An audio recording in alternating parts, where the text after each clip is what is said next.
Je donne au théâtre un temps que je refuse avec obstination aux dîners en ville et au monde où l'on s'ennuie. Ce sont des raisons d'homme, bien entendu, mais j'ai aussi des raisons d'artiste, c'est-à-dire plus mystérieuses. Et d'abord, je trouve que le théâtre est un lieu de vérité. On dit généralement, il est vrai, que c'est le lieu de l'illusion, mais n'en croyez rien. C'est la société plutôt qui vivrait d'illusions.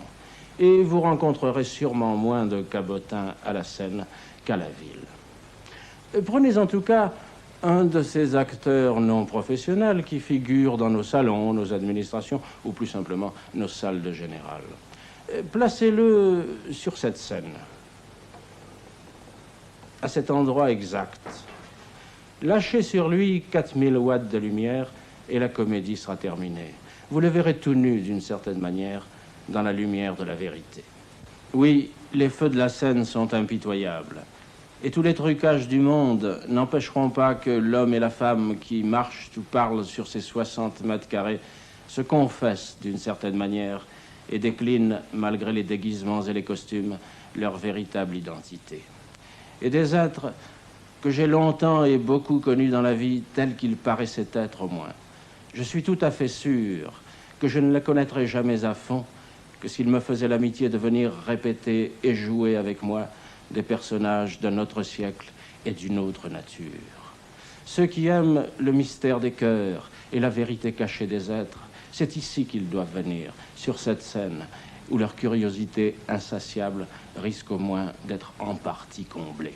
Oui, croyez-moi, pour vivre dans la vérité, jouez la comédie. Le théâtre est ainsi pour moi un couvent. L'agitation du monde meurt au pied de ses murs, et à l'intérieur de l'enceinte sacrée, une communauté de moines travailleurs voués à un seul but, tournés vers une seule méditation, prépare inlassablement l'office qui sera célébré pour la première fois. Cette communauté n'est si étroitement unie que par la proximité du but ou de l'enjeu. Un parti, par exemple, un mouvement, une église, sont aussi des communautés. Mais le but qu'elles poursuivent se perd dans la nuit de l'avenir. Au théâtre, au contraire, le fruit du travail, qu'il soit amer ou doux, sera recueilli un soir, connu longtemps à l'avance et dont chaque jour et chaque nuit de travail rapproche. L'aventure commune, le risque couru par tous, crée alors une équipe de femmes et d'hommes tout entière tournée vers un seul but et qui ne sera jamais meilleure ni plus belle que le soir longtemps attendu où la partie enfin se joue.